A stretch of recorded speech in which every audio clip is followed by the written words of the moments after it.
My childhood sweetheart lost his sight in a car accident. Out of pity, I donated one of my corneas. However, he believed that I had caused a car accident and that I donated the cornea to blackmail him with my kindness and seek repayment. All just to break up him and his first love. He hated me for his entire life. Before he died, he said that he would rather be blind than see me again. When I opened my eyes again, I returned to the moment when he was about to speed his car to chase after his first love. I pretended not to know anything. In this life, I don't want to see him either. 1. In the dead of night, my mother pulled me out of bed. As she put on her clothes, she said with a serious expression, "Hurry up." Sue called and said that Yachwan had a car accident. Let's go to the hospital right away and check on him. My heart was pounding like a drum. It wasn't until I arrived at the hospital and saw Yachwan's parents anxiously pacing back and forth in front of the operating room that I realized this wasn't a fleeting review before my suicide. I had really been reborn.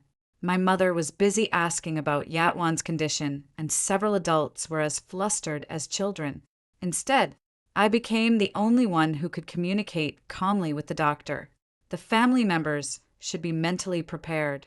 The patient's face suffered a violent impact, and both corneas have fallen off. I'm afraid he will lose his sight, the doctor said, just like in my previous life. Ansu almost fainted upon hearing this. I sighed silently, and there was really no emotional ripple in my heart. I just said the corneas have fallen off. But the eyeballs can still be saved right after saying that he would do his best. The doctor stuffed the pen into my hand. Who are you to the patient? Hurry up and sign the paper. The word wife almost blurted out, but I held it back forcefully. Then I handed the pen to Uncle Ye, who was relatively calm. I'm the patient's neighbor and don't have the right to sign. In my previous life, when I learned that Jan was about to lose his sight, my reaction was similar to Ansa's. After all, he was the person I had secretly loved for 10 years, thinking that Jan, such a free-spirited person, would no longer be able to see the world. I felt a pain of pity and donated one of my corneas. Jan was able to see the light again, after being depressed for a few days. He proposed to me in the hospital. At that time, he supported me and said, "Qing Yan, from now on, we will be each other's light." My 10-year secret love came to fruition at this moment, but I was a bit hesitant. "What about Jiao?" I asked. Jan sneered and pointed at his eyes. If it weren't for her willfulness and breaking up with me in the middle of the night, how could I be like this? He answered firmly at that time, but less than 2 years after marriage, he changed his attitude. By chance, I saw that he asked an AI software more than once, "How can I make someone's cornea fall off? Help me design a perfect car accident. Can a person who died of carbon monoxide poisoning still donate their corneas?" When I saw these questions, I felt as if I had fallen into hell. I gave him one of my corneas out of consideration for our many years of relationship, but he still wanted to take my other one. So, I closed the doors and windows and burned charcoal at home. It was the first time I drank alcohol with Yawan after marriage. When we were both drunk, I asked him, "Do you regret marrying me?" He revealed his true feelings after drinking, and his eyes looking at me were as sharp as knives. "If I didn't marry you, how could I be worthy of the car accident you carefully designed?" He somehow found my diary and threw it hard on the table. "Zhao Qingyan, you've had a crush on me since you were a child and couldn't have me.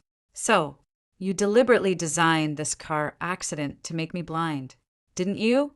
When I went blind, you took the opportunity to donate your corn to blackmail me with your kindness and seek repayment just to marry me as a matter of course. You've ruined my health, my relationship with Gu, and you want me to feel guilty towards you for the rest of my life. You're really vicious. I'd rather be blind for the rest of my life than look at your face." Every word he said was enough to shock me. With red eyes, I tried to explain that it wasn't true, but he banged on the table and questioned, "Then why else would you be willing to become a disabled person yourself and still donate your cornea to me?" Aren't you brainwashed by that nonsense about childhood sweethearts? We're just neighbors. There's no such complicated relationship between us. I was stunned. It turned out that Yatwan had always speculated about me with such malice. The carbon dioxide was getting thinner and thinner, and my mind was gradually becoming unclear. Both he and I died in that room, and the death wasn't too painful. 2.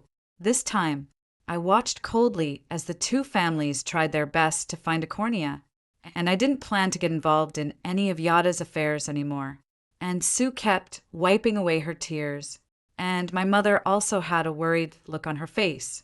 Sigh, why on earth did Jan go out and drive fast in the middle of the night? What on earth was so important that he risked his life for it? Such a young and promising person, just upon hearing this.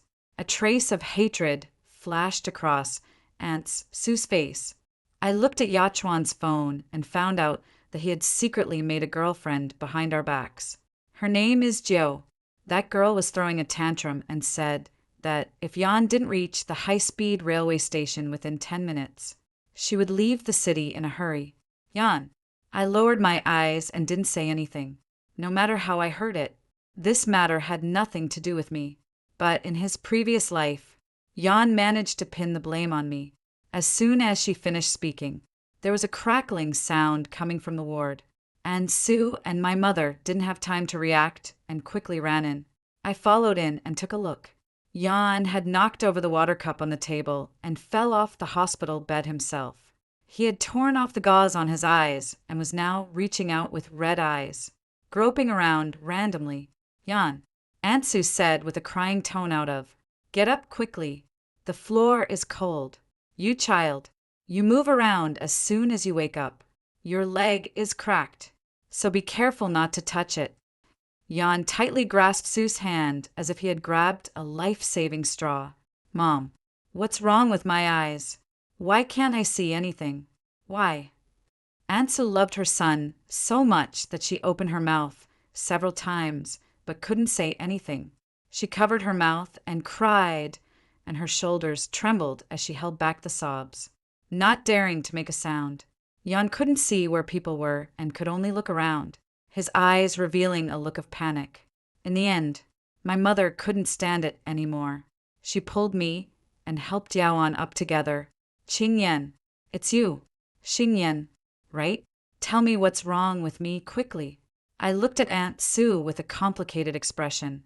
Only after getting her permission did I say, "You had a car accident, which led to the corneas falling off, and you've lost your sight." Jan was stunned for a moment and blurted out that it was impossible. I didn't say anything more, and Aunt Sue immediately came up to comfort him. "Don't be afraid.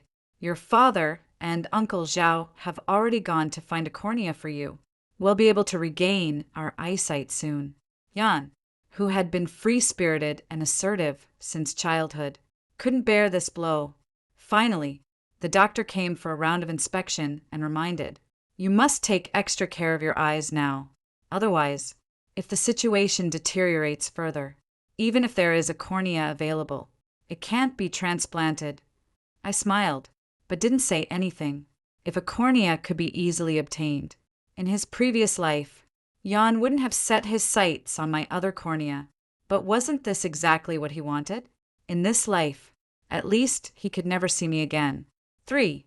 Uncle Ye's attempts to find a cornea failed repeatedly, and his hair turned white within a few days. Jan couldn't accept the fact that he had lost his sight, and a fear seminated from his whole body. Less than 3 days after being hospitalized, Ansu was so exhausted that she was hospitalized due to high blood pressure. U deliberately avoided Yi Yaoan, but I was scolded by my parents. "Qingyan, our two families have always had a good relationship. You should at least lend a hand." I couldn't eat any longer, so I had to go. As soon as I entered the ward, Jan heard the commotion and turned his head. "It's Qingyan, isn't it?" I was surprised for a moment, and then I heard Jan laugh, self-deprecatingly. "I know your footsteps. Why haven't you come to the hospital to see me? Does my current appearance scare you?" I sat not far from his hospital bed and said indifferently, I'd been too busy recently and didn't have time. My 10-year-long secret love had long since disappeared completely due to the hardships after marriage in my previous life. In this life, my infatuation has cleared up. Jan was right. We were just neighbors. It was as if he was waiting for my comfort. When I didn't speak for a long time, he reached out his hand to grope for his phone again. After finally finding it, he stretched his hand towards the other side of the bed. He said to the air, "Help me check if Ju has called me.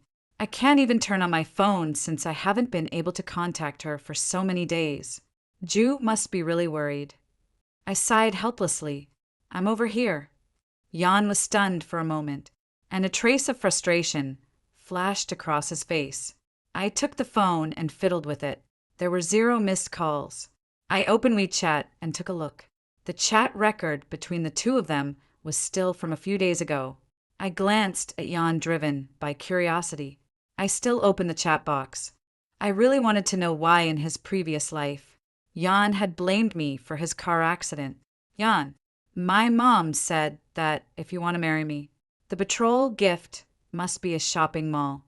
There's no room for negotiation on this matter. Your family is wealthy. Even 2 shopping malls are nothing to you. Since you're so insincere, we might as well break up." Jan took a very low stance. "Can we discuss this matter again? I'll talk to my parents properly." Gio sent a high-speed rail ticket for half an hour later. "Then come to me again when you discussed it." Jan begged Gio not to leave. And finally, Gio relented, but said that she would only give him 10 minutes after reading the chat record. I couldn't help but sneer. Their quarrel over the betrothal gift had nothing to do with me in his previous life. Just because I was kind-hearted and donated a cornea to him, he took all his anger out on me.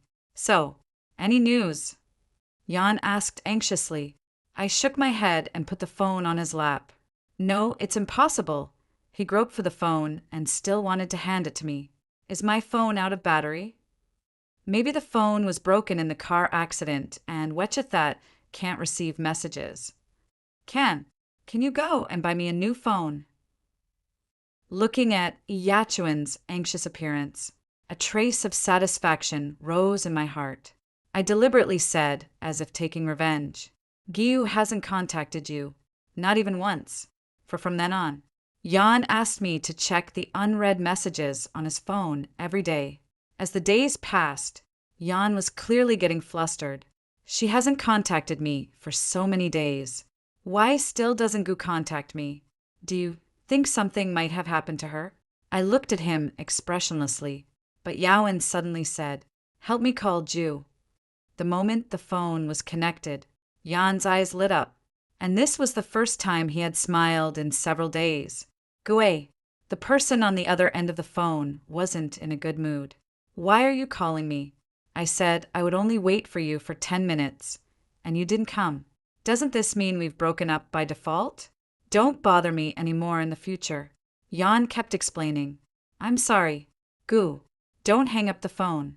I didn't mean to be late, and I don't want to break up either. It's just that I had a car accident and have been in the hospital." I got up and walked out, afraid that if he was rejected, he would also shift the blame to me. But seeing Jan's attitude towards Joe, I finally understood that he really didn't love me. We grew up together since we were children, and I had never seen Jan in such a humble state. After Ansu came, I went to see the attending doctor. If the car accident was so serious, why were Jan's other injuries only minor, while his eyes were the most severely injured? There was also a hint of helplessness on the doctor's face. When we picked him up from the scene, his entire face was covered in blood. Later, we found that there was a raised ornament installed on the logo of the steering wheel of the patient's car. When the airbag popped out, it happened to poke into his eyes. What a pity. I raised my eyebrows and went home, understanding everything in my heart. In my previous life, I had devoted all my heart to Jan.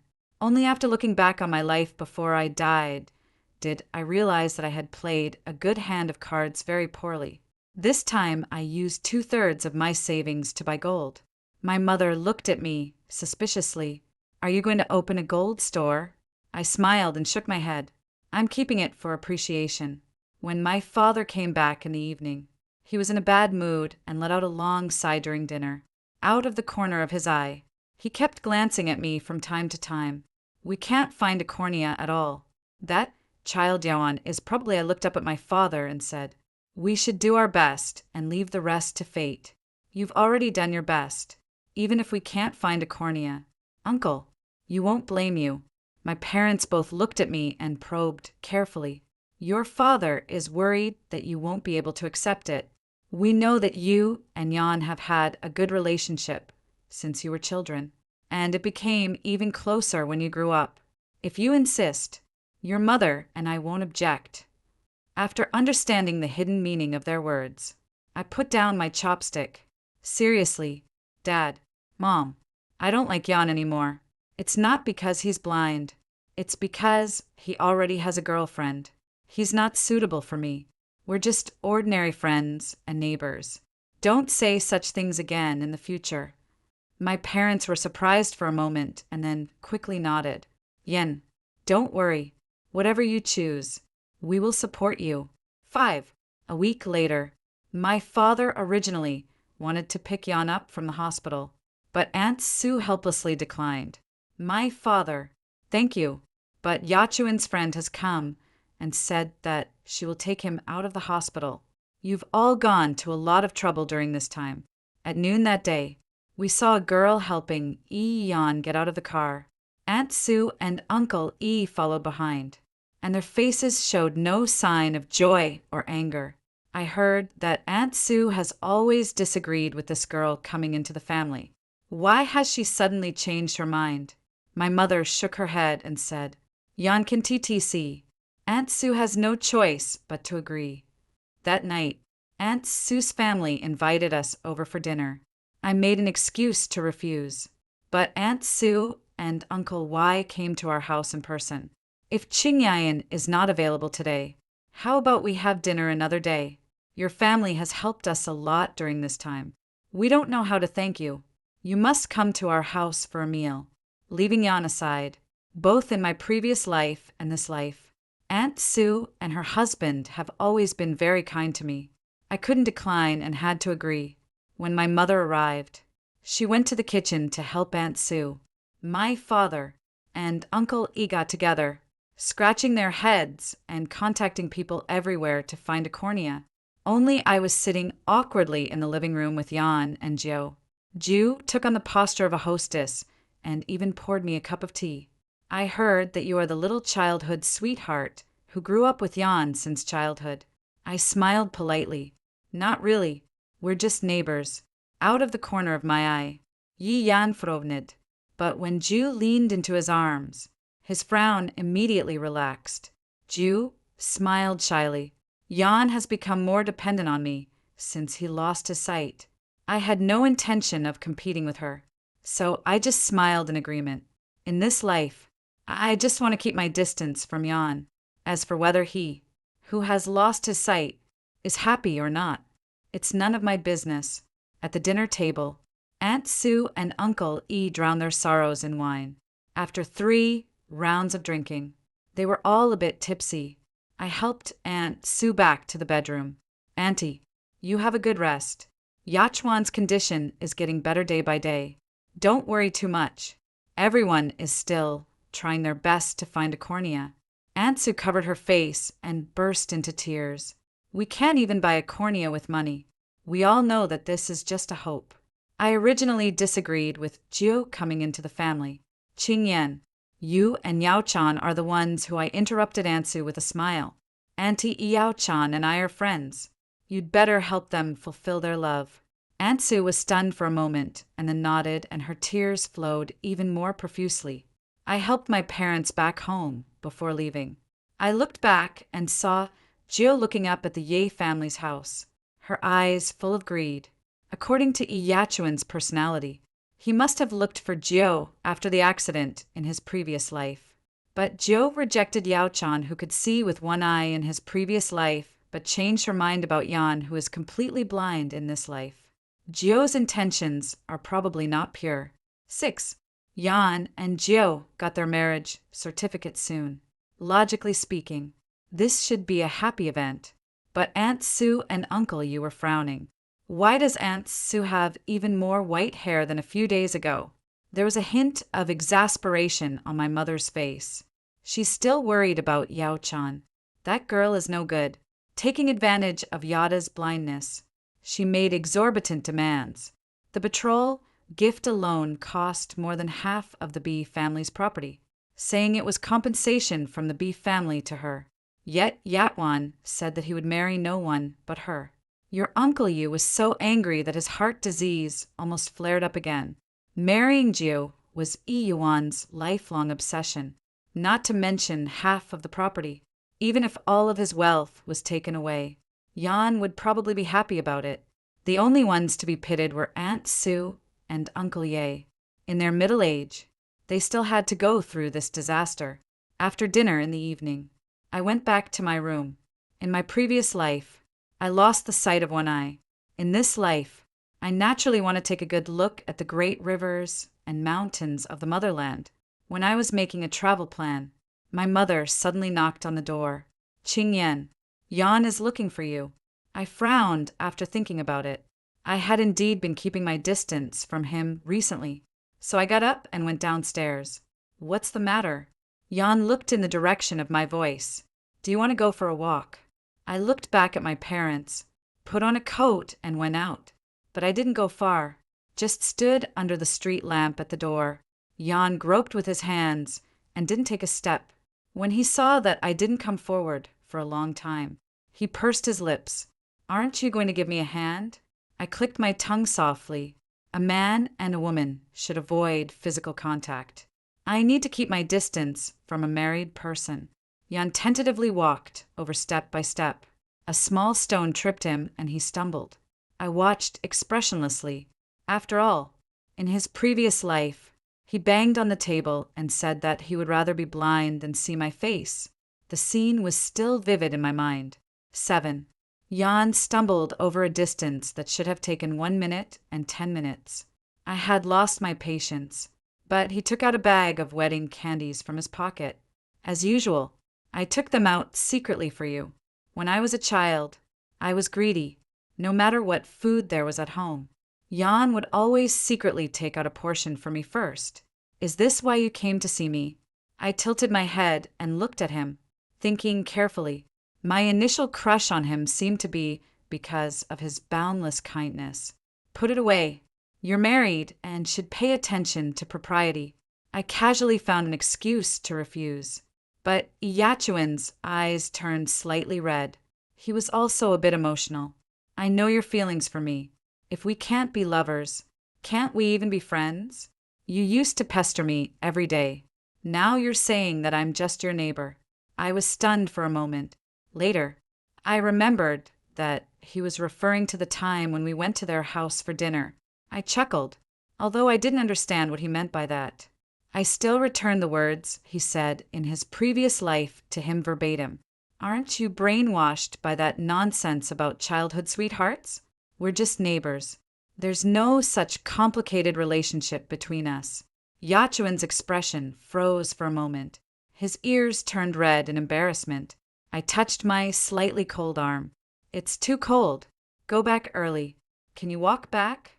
Yuan lowered his eyes and stared at the ground, making it impossible to guess his emotions. I've walked this way 800 times. I could walk back and forth in my dreams. As soon as he finished speaking, I closed the door with peace of mind. If he fell and got hurt, it would really add to Aunt Sue's troubles. 2 days later, I got on the plane for a trip. I wore earphones and looked out of the window all the way amid the clouds rolling and stretching. I threw all the grudges behind me. The world is wonderful. Wasting time and energy on a man is definitely not a wise move. 8. I spent half a year traveling to more than a dozen cities everywhere I went. I met all kinds of friends and even accidentally became a travel blogger. My parents followed my account, and the two of them competed every day to be the first in my comment section. But soon I noticed a strange private account. It would come to my comment section every day to make sarcastic remarks.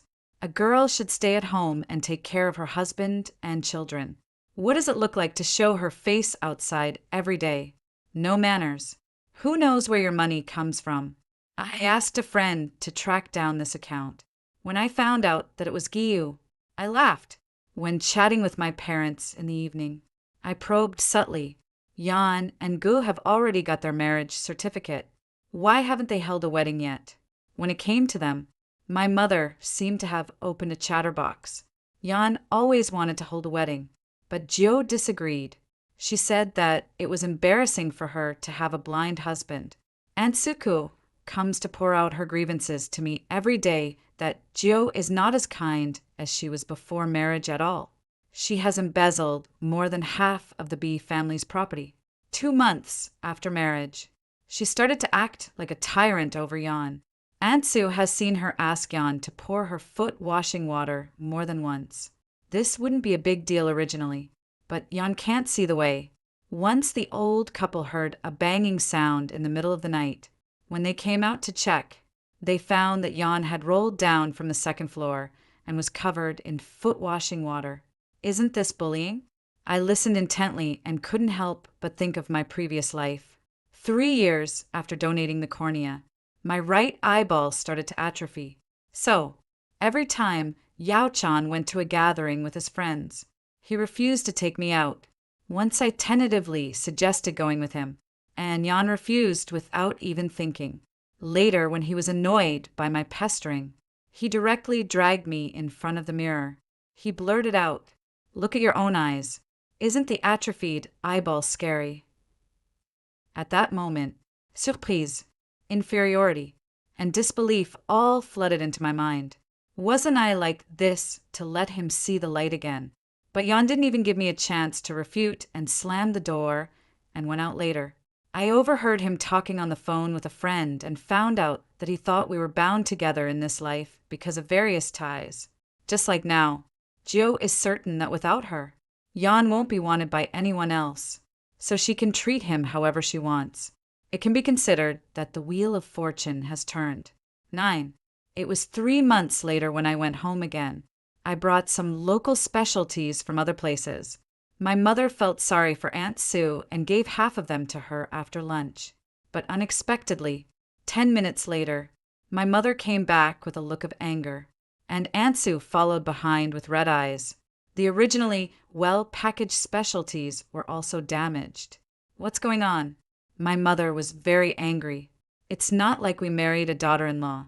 It's like we married a Tyrannosaurus Rex. That G, you threw out all the things you bought. Not only did she make sarcastic remarks about you, but she also said that Aunt Sue was turning her elbow outwards and was muddle-headed. It's only been a short time since they got married. In the future, she'll probably ride on the elders' necks and act arrogantly. Aunt Sue took my hand.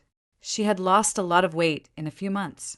If that incident hadn't happened, and I would never have let this woman into the family. Andy has heard Gue talking on the phone with a man in the middle of the night more than once. But I can't say anything. I can only pretend not to know. I poured Aunt Sue a glass of water. I won't get involved in their family affairs, but I still have some old scores to settle with Guiu. So, I went straight next door. When Guiu opened the door, she let out a disdainful, "Jo, the travel blogger is back. What are you here to fight for our family? You like to meddle in other people's business so much. Why don't you take the position of the Bai family's daughter-in-law?" I smeared and directly pulled up her account. You thought you couldn't be found with a private account. For the past few months, you've been making malicious slander and leading the rhythm under my videos. The number of likes has accumulated up to 30,000. Do you know what the crime of slander is? A trace of uneasiness flashed across Gu's face, but it disappeared in an instant. If you say so, then it is. Do you have any evidence? I can even find out your IP. Do you think the police can't? Gudden, can't I just delete it? It's too late. I've already preserved the evidence. Even if you delete it now, it won't be of any use. Only then did a trace of imperceptible panic flash across Joe's eyes. But she couldn't argue with me and turned around to call Jan out. 10, Jan couldn't see, and Joe didn't even bother to hide the look of disgust on her face. Honey, what should I do? Your little childhood sweetheart is bullying me. Jan gently frowned and then started reaching out his hands to grope around. Is Qingyan back? Joe's face immediately darkened. Jan, why is your first reaction not to defend me? After getting married, you don't love me anymore, do you? Jan paused, just as he was about to speak. Ju drove him into the room. I watched coldly. Sure enough, men have a masochistic nature. In my previous life, Iyawan married me, but he never said a word in my defense. Joe's face was a bit distorted. See, men don't cherish what they have once they get it. What's the difference between having such a man and not having one? Jan should be grateful that I haven't run away. I looked at her leisurely and asked the doubt in my heart. But why do you come to my place to show off? Jan loves you to the core. Joe's hand holding the door frame suddenly tightened and she unconsciously gritted her teeth when she spoke. She lowered her voice. What's the use of his love? Isn't he still dependent on me for everything from eating and drinking to going to the toilet? Marrying him is like finding a son for myself otherwise. Why do you think the B family is willing to give me so much money? Even you, who were his childhood sweetheart, have left? Who else would want him? I'm just angry. Why should I be like a housekeeper at home while you can live a colorful life outside? If it weren't for my poor background, I wouldn't earn this humiliating money. I felt a bit sighing and also felt that it was within my expectation. Even if you tell all these words to the B family, I'm not afraid. After all, their son is blind. I thought for a while and told her what the doctor said. Do you know that he became blind because you put an ornament on his steering wheel? When the airbag popped out, it entered his eyes. Guillaume sneered. So what? He was willing. Sure enough, people of the same kind sleep in the same bed. Naturally, I wouldn't tell these words to anyone, but before leaving, I warned her again. If you don't apologize in my comment section within 24 hours, I will sue you for slander. Just an apology is not enough. If you talk back to my mother again in the future, I still reserve the right to sue you at that time. I will hire the best lawyer and make you lose everything you have now. Ju held the door tightly and was so stupid as to threaten me with Jan. Jan will be useless without me. I curled my lips and smiled. What does that have to do with me? 11. Ju still couldn't bear to lose everything she had now and obediently apologized on social media in the evening when she accidentally met my parents on the road. She also knew to greet them politely. Aunt Sue and Uncle, ye couldn't stand this kind of life, so they simply bought another house near their home and moved out. Being a travel blogger made me a freelancer. I went out to play with my friends every day and didn't come back until evening. My friend said I had changed. You used to be an introvert. Now, why are you even more restless at home than I, an extrovert? I smiled but didn't answer. Probably because in my previous life, I was so afraid of staying at home after losing one eye. This time, I naturally want to make up for it all. Without Jan, my life seems to be getting more and more colorful. But when I came home this evening, I met Yao Chan on the bench in front of my house. He had lost a lot of weight and was sitting there blankly, like a sculpture under the street lamp. He didn't look up slowly until he heard me say goodbye to my friend. Is King Yan back? I frowned and walked towards him. What are you doing here? Yan tightly held his cane. It wasn't until I was almost out of patience that he took out a jewelry box from his pocket. He opened it carefully, and then I saw that there was a jade bracelet of excellent quality inside. Qing Yan, this is for you. I chuckled. This jade bracelet was the family heirloom of the Ye family. In my previous life, I never received it until the day I died. But in this life, Yan took the initiative to bring it over. This should be given to your wife. I won't accept it. When Jiao was mentioned, Yaowan's emotions suddenly became a bit agitated. Don TT mentioned her. if it weren't for her. How could my eyes have become like this? These words sounded really familiar. In my previous life, he seemed to have said the same thing to me. Look, no matter how they choose, men can always shift the blame onto others and always see themselves as the most innocent. Remembering what happened in my previous life, I really didn't have a good attitude towards why, Jan. What exactly do you want to say? Jan looked extremely dejected. After a while, he opened his mouth. Qingyan, I regret it. Obviously, we were childhood sweethearts. So, why did I fall for that? Gue, I've always known your feelings for me. I know I was wrong. I was about to interrupt him when I saw him raise his head, full of anticipation. Qingyan, are you willing to save me?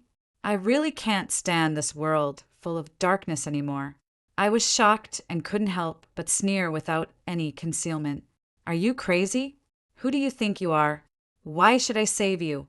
12 Jan slowly stood up and 2 lines of tears even flowed from his eyes. I looked at him coldly and became more and more disgusted with him. If he doesn't get it, he has the nerve to ask for it. I must have been out of my mind in my previous life to have a crush on him. I turned around and wanted to leave, but then I suddenly heard him say a bit excitedly, "You will save me. You were originally going to give me a cornea." I paused and turned around in surprise to look at the man under the street lamp. So Jan had also been reborn. He took 2 steps forward and begged humbly, "Please save me one more time. Weren't you willing to give me a cornea? Why are you not willing now? Qingyan, as long as you're willing to save me, I'll divorce Gu immediately and be with you. Okay, we'll be very happy in the future. I'll love you for the rest of my life." I smeared, and then dislike my atrophied eyeball and think it's embarrassing to take me out. Jan was stunned for a moment and didn't react for a while. He mumbled, "What?" I helped him recall, word by word. "Do you remember how you asked the AI questions? How can I make someone's cornea fall off? Help me design a perfect car accident. Can a person who died of carbon monoxide poisoning still donate their corneas?" Yuan, didn't TT you say that you would rather be blind for the rest of your life than see me in this life as you wished? You should be happy. Jan froze in place, and the whole person was like being struck by lightning and couldn't say a word. I turned around and went home, leaving him apologizing bitterly behind me without stopping. When I closed the door, I could still hear the sound of Jan falling. I didn't look back in this life. I don't want to see him either. I don't know if it was because those words were returned to him verbatim, but I slept extremely soundly that night. But I never expected that the next day I was woken up by the sound of police sirens and Aunt Sue's crying. 13. Both Haiyan and Gyu were dead. When Aunt Sue went to deliver them breakfast, as soon as she opened the door, she smelled a pungent smell of blood. When she took a closer look, she found that Ju was lying on the stairs covered in blood, and the carpet on the stairs was dyed red.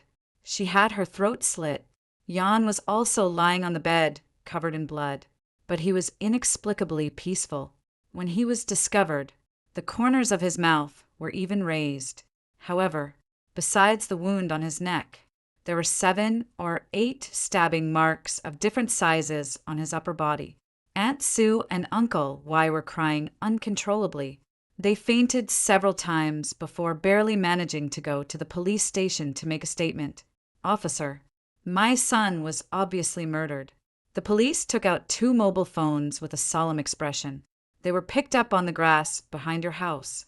After verification, they are exactly Yuan's and Gu's. We found a recording suspected to be a suicide note in Yan's mobile phone. Listen to it. Yachuan's hoarse voice slowly sounded. "Dad, Mom, I'm sorry. Forgive me for having to say goodbye to you in this way. I have no face to face you." Guided. She brought that man back home the night before yesterday. The 2 of them bullied me because I couldn't see. And actually, in my room, Yachuan's voice trembled a bit. "I really can't stand this kind of life anymore. It's just a pity that I didn't see Jo's true face until now. She married me just for money. I treated her so well. But this is how she repays me. If it weren't for her, maybe I wouldn't have gone blind. Even if I went blind, someone would donate a cornea to me. I didn't cherish it. But this __ deserves to die. I thought about getting a divorce, but I'm not willing to let her take away more than half of the property. I'm afraid your life will be difficult in the future. After killing Joe, I will also commit suicide. I'm sorry, Mom and Dad. I've disgraced you. Is Qingyan here? I'm sorry. I hope we can meet again in the next life. After listening to the recording, my parents and Yachuan's parents were all crying their hearts out. The police also looked compassionate. After the forensic autopsy, it was judged that the wounds on Yan's body should have been caused by Joe's counterattack after she was injured. Gio should have climbed to the stairs when she found that her mobile phone was missing and wanted to escape to find someone to save her life. But in the end, she bled to death. I lowered my eyes, feeling mixed emotions in my heart. Aunt Sue and Uncle E were the most pitiful people. As for Yan, he said he hoped we could meet again in this life, but I hope we will never meet again in this, and all future lives. 14. After dealing with Yan's aftermath, Aunt Sue and her husband completely collapsed. Both of them had white hair overnight. My mother couldn't bear to see this and took care of them personally every day, even with a nurse. She still wasn't at ease. When Aunt Sue's health improved a bit, I also went to see her. When she saw me, her eyes filled with tears. "Who are you?" to the patient. "Hurry up and sign the paper." I was too lazy to listen to words about him. So, after helping Auntie wipe her tears, I changed the subject. "You and Uncle have a good rest and get well soon. Next time I go out, I'll take you with me. Okay, in the future, you and Uncle will retire with my parents." This was my mother's suggestion. I once objected to it, but was criticized by my mother. "Have you forgotten how kind Aunt Sue was to you when you were a child? Yan is 2 years older than you. When you were born, you kept crying. At that time, our family's conditions weren't as good as they are now. I was exhausted.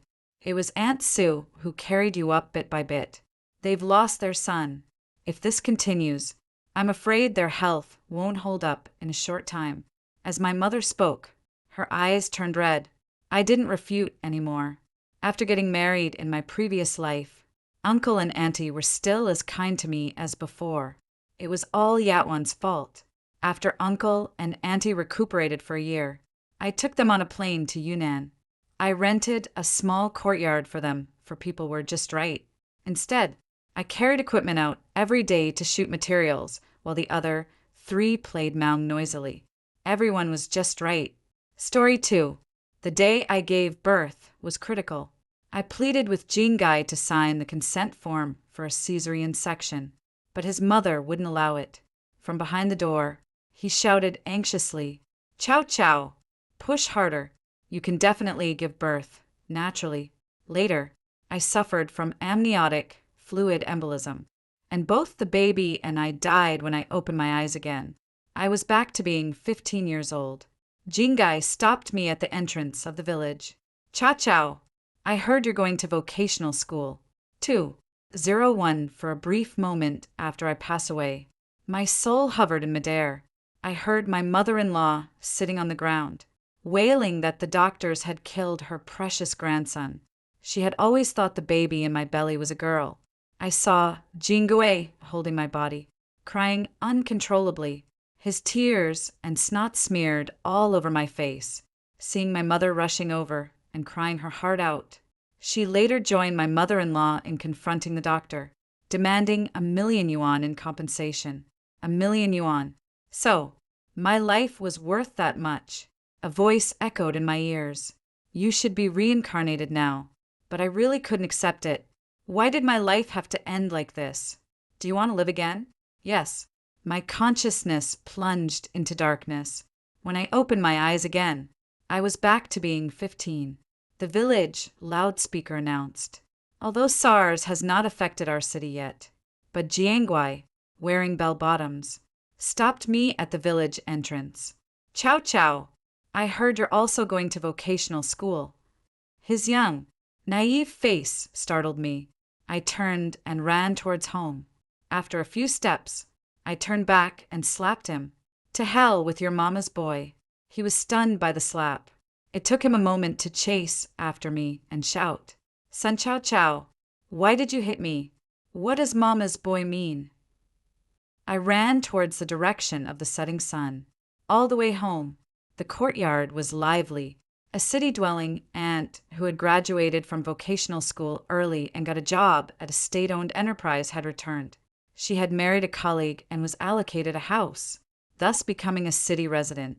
She was the most successful in our family and had a lot of influence. At that moment, she was giving her opinions. Although Cha Chao got into the top high school, her scores were the lowest. Girls lack explosive power. She'll fall even further behind in high school. The university entrance rate from that school has declined. If she doesn't get into university, all her studies would be in vain. It's better to go to vocational school.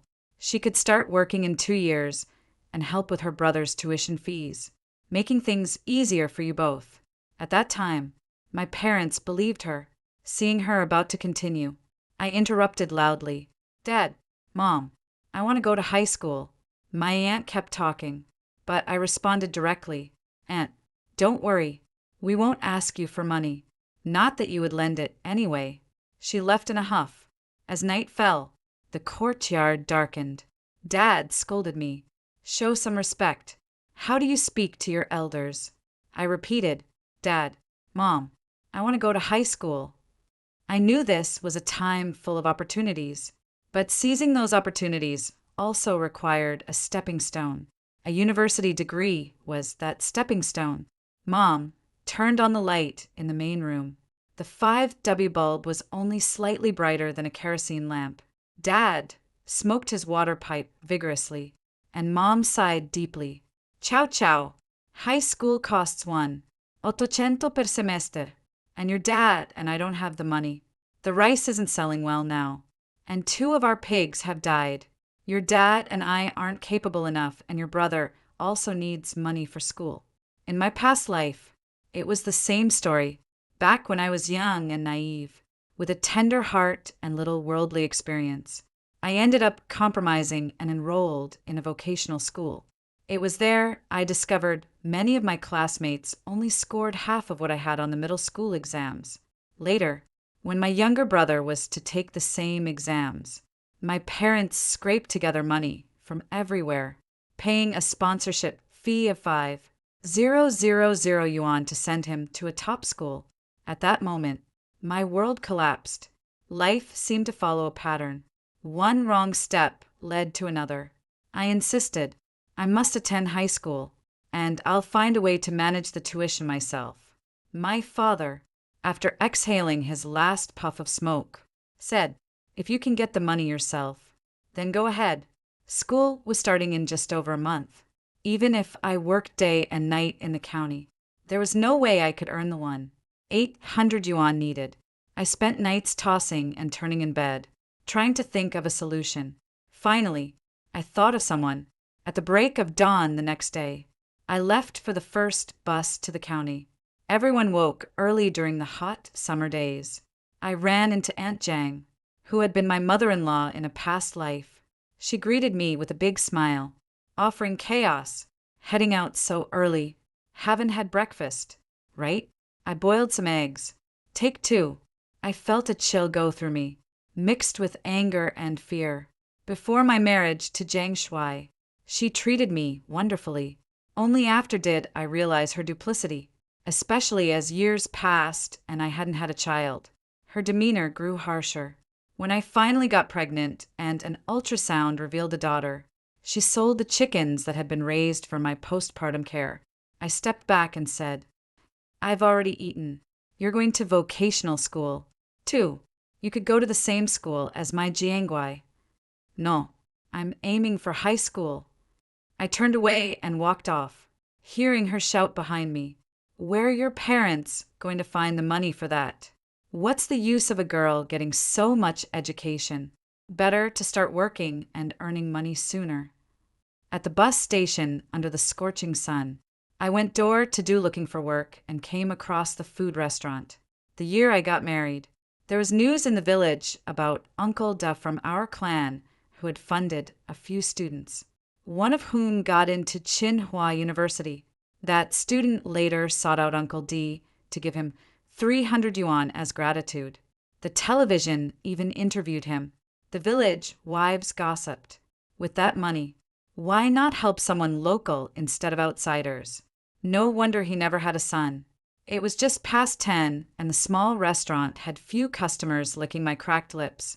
I grabbed a cloth from Uncle D's hand to help wipe tables and explain my situation. I'll write you an IOU, and I'll pay back with interest once I get into university. My grades are low now, but I will study hard. Uncle, do I know you've been helping poor children? Please help me. Before I could finish, his wife burst out shouting, "What funding song deaf? Who have you been giving money to behind my back? No wonder the accounts are always off." She brandished a kitchen knife at Uncle Da. He grabbed the cloth back from my hand, saying, "I don't have money. It's all lies. Don't listen to her." He scolded me. "If you're not eating, then go back home. Don't disturb my business here." I was wrong. I was too impulsive, too desperate. But Uncle didn't give me another chance, chasing me out with a broom. I asked around at many shops. Even those hiring only offered 600 a month and required at least a half-year commitment under the blazing sun.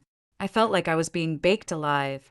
The cement ground sizzled under my transparent plastic sandals. Can restarting life really not alter my fate? Am I doomed to only attend a free vocational school, work on an assembly line, and marry just anyone, settling for an unremarkable life? After a whole day without food or water, I felt as if I had shed a layer of skin. On my way back, I ran into Aunt Jang at the entrance of the village. She clucked her tongue and said, "Stop making trouble for yourself. You're not meant for better things. Why don't you join my son, Shou, at the vocational school? It would be good for you." Shou came out of the house with a bowl of herbal tea. "Have some tea. Don't get heat stroke. In our past lives, we both worked on the assembly line. We earned 800 a month, sending 600 to our parents and keeping only 200 for ourselves. The factory provided room and board. He would give me his 200, sometimes not even spending 10 yuan in a month. Back then, I thought he was the kindest person in the world to me. He was indeed kind, but unfortunately he was a mama's boy. I pushed the herbal tea back to him. No thanks. When I got home, my parents and younger brother had just returned from the fields. Son Mu sarcastically remarked, "You sure know how to hide. Didn't see you all day. My back is about to break." Ever since I was young, my parents told me I had to look after my brother as the elder sister. I was brainwashed with this mentality until they used the money I had sent home over the years to make a down payment on a house in the town for my brother, while all I got were 6 of the cheapest silk quilts for my dowry. That's when I realized from the moment Sonu was born, I was destined to be the one sacrificed. Dad knew by my expression that things didn't go well. He sighed. "Now, you understand that one. 800 is a lot of money." Mom patted my head. "Chayong, we did what we could. Don't blame us." San Mu, frustrated, blurted out, "I'm starving. Can we eat first?" At dinner, my parents said, "Why don't you just join Shou in vocational school? You can look out for each other. I want to go to high school. I'll find a way to get the money." Dad slammed his chopsticks down. "Do you need a beating to listen? We're already being generous, suggesting vocational school. Other girls in the village start working right after junior high to support their families. What more do you want?" Mom tried to persuade me softly, but parents, none of them made it to first high school. And this is my second chance at life. If I give in now, I deserve to be stuck in the mud forever, never to rise, as we were at a standoff. The black dog in the yard kept barking under the dim moonlight. Deo stood in the shadow of the big camper tree, pushing a bicycle, and softly called me, Chaoyang, come here. Debo handed me a stack of money. There were 100 yuan notes, 50s, and even ones and fives. Some were frayed at the edges, but neatly stacked. The clouds parted, and gentle moonlight illuminated his wrinkled face. He handed me the money, his face filled with an apologetic look. I don't have more. You'll have to figure out the living expenses yourself. Tears welled up in my eyes as I trembled, taking the money. Wait, I'll go back and get paper to write an IOU. Debo grabbed my arm. No need, but you must place in the top 300 in your final exams. Only then can you get into a decent university, and I will continue to support you. He paused. My funds are limited. I only hope to help those who truly deserve it. Debo even refused to come in for a drink of water. He instructed me, don't let anyone know I'm paying your tuition. I understand. Laughter without malice. Criticism without hatred. People in the countryside sometimes have a more straightforward and vicious way of expressing themselves. Debo hurried away on his bicycle, cloaked in moonlight during the summer vacation. I collected cicada shells, searched for river snails, caught crayfish, and used a net to catch wild fish and shrimp when the water levels rose. All these things could be exchanged for money. Before the start of the school term, I quietly gave Debo a large bag of dried shrimp, including the 100 yuan my mother gave me. I only had 300 yuan in total. Even if I ate steamed buns every day, it wouldn't last a semester. Fortunately, I was quick-witted and went to see the principal on the first day of registration. I explained my situation and repeatedly expressed my determination to study hard and find a part-time job at the school. He really was a good teacher. After reviewing my grades and thinking it over, he allowed me to clean and organize the library twice a week. And he gave me meal tickets worth 150 yuan a month. Back then, a meat dish in the cafeteria started at 2 yuan, while a vegetable dish was only 1 yuan. The 150 yuan in meal tickets greatly relieved my financial pressure, but not everyone was as kind as he was. Our grade had over 700 students. I was ranked nearly 600th. I was placed in a regular class. Many in my class were sponsored students. My seat was at the very back. The girl in front of me brought a high stool to sit on, which blocked most of the blackboard. The self-paying student next to me never studied properly. As soon as class began, they started passing notes and whispering. My foundation was already weak, and such a learning environment was truly terrible. I reported the situation to Teacher Lee, the class advisor, but he simply said lightly, "Why don't you swap stools with her? Moreover, just try harder, and if you get good grades in the midterms, I'll change your seat." When I left the office, I overheard Teacher Lee joking with other teachers. No grades, no background, yet full of complaints. At that moment, I really wanted to rush in and slap him. But the reality is life is always so cruel. If you don't have money, you must have personal strength. Otherwise, your voice will be drowned out and your needs will be ignored. The kindness of Debo and the principal was a rare virtue. Teacher Lee's opportunism represented the harsh reality. I was determined to do everything in my power to change my fate. I didn't want to just hastily marry and end up in a tragic situation. During the break, I made small cards with English words and stuck them in my palm so I could memorize about 10 words while exercising. During lunch break, while others were playing around, I stuffed cotton in my ears and focused on solving problems. After lights out, the lights in the residential building across from the dormitory would turn on, and I would stand by the corridor window using the faint light to preview the content of the next day's lessons. Today, as I was helping in the library, a tall, thin boy came over with a flushed face. He asked the librarian on duty, Mr. Wong, if he needed a part-time worker. Mr. Wong pointed at me and said, "You're too late." The boy glanced at me and left disappointed as Mr. Wong put books back on the shelf. He whispered to me, "That boy, Zhang Jia, is ranked first in your grades entry year. And I've heard his family's financial situation isn't good either. Zhang Jia. It was him, the boy Debo had sponsored, who got into Tsinghua University. That evening, when I went to the cafeteria for dinner, I ran into him again. His food tray only had a serving of shredded potatoes and 4 ling of rice. After dinner, I chatted with the cafeteria's auntie. Then I went to find Zhang Jia and got straight to the point.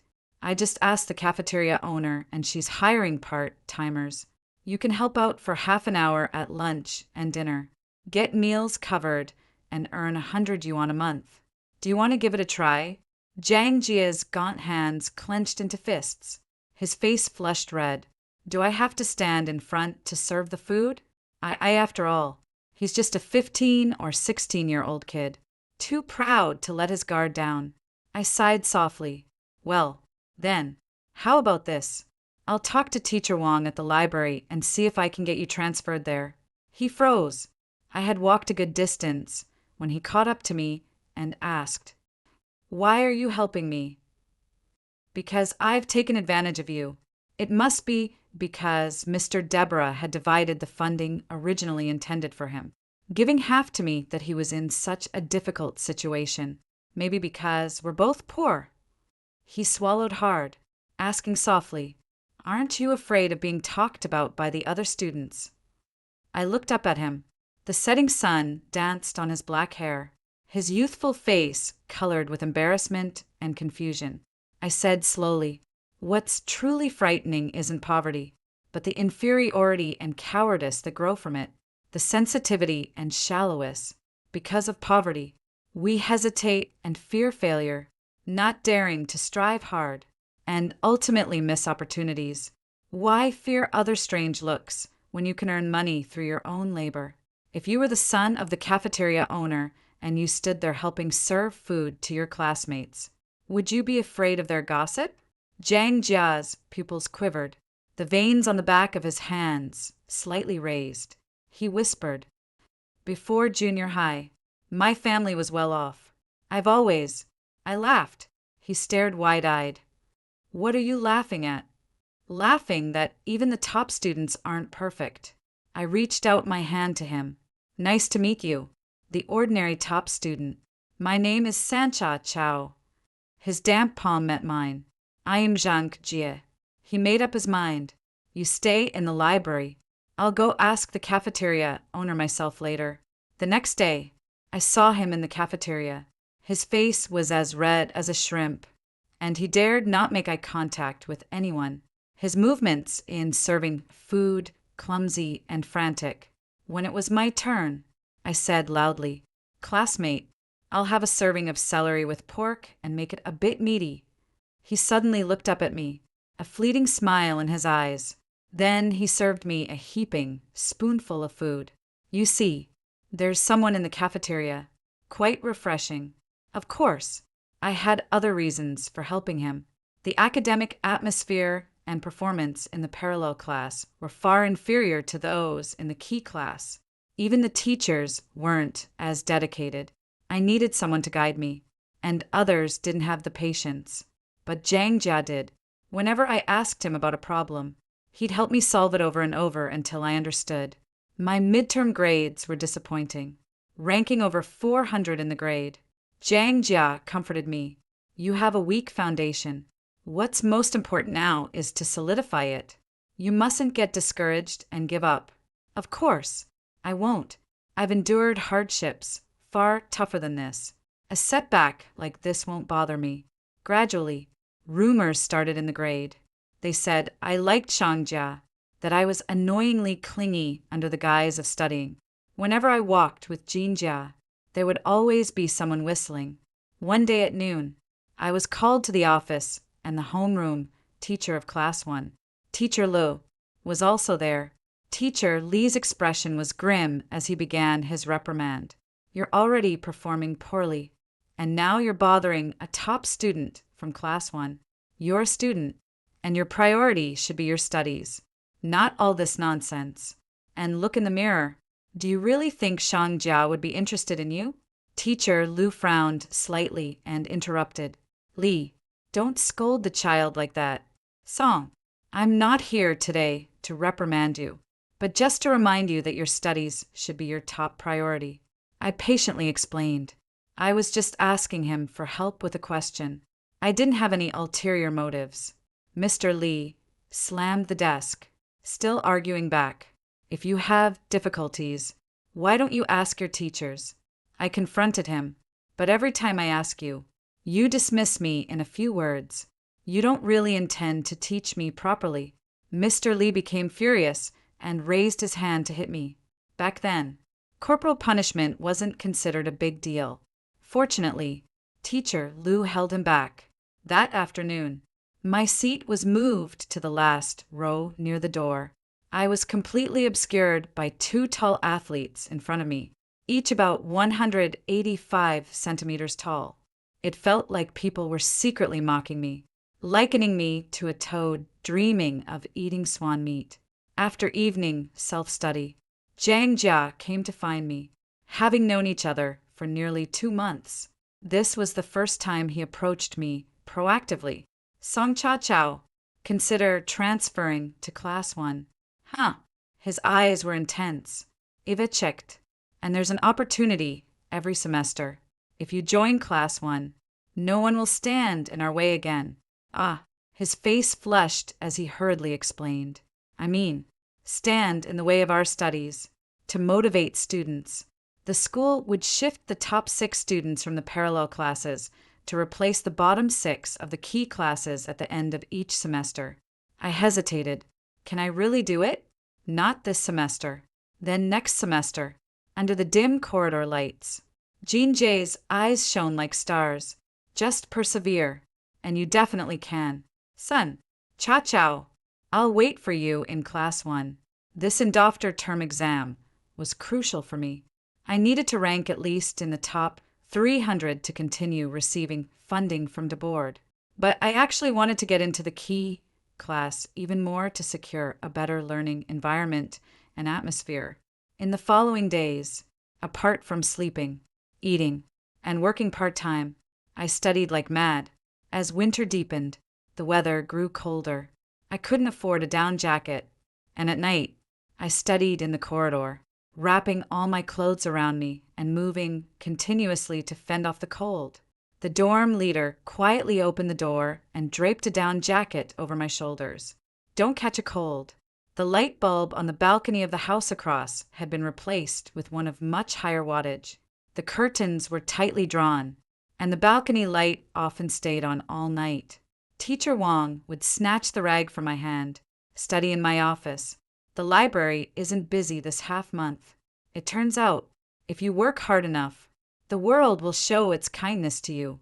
It was especially cold during the 2 days of the final exams.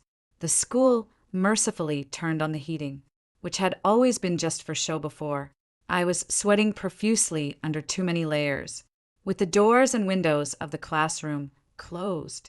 My head felt foggy, and my hands and feet, affected by chillians, itched unbearably as they warmed up. I kept telling myself, Sun Cha Chao, you must stay alert. The results would only be released a week later. After saying goodbye to Jean Jia and my roommates, I took a bus back to the village. In the old, overcrowded Jenabe van packed with 14 people. It rattled along the muddy road.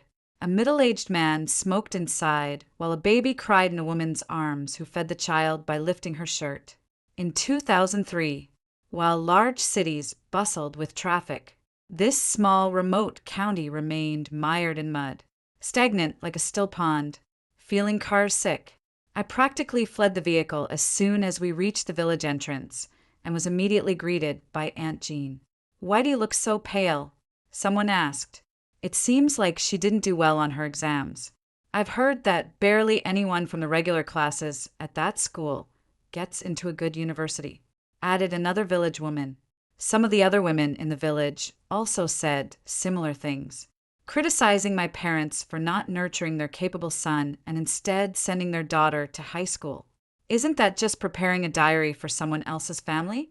They commented. When I reached the pond near our house, my mom was washing clothes. As soon as she saw me, She stood up, holding her back.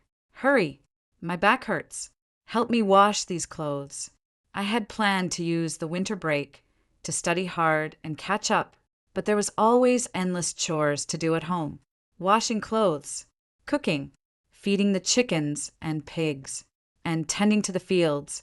Only at night would I find some time, and even then, my mom complained about the electricity wasted by leaving the light on to read.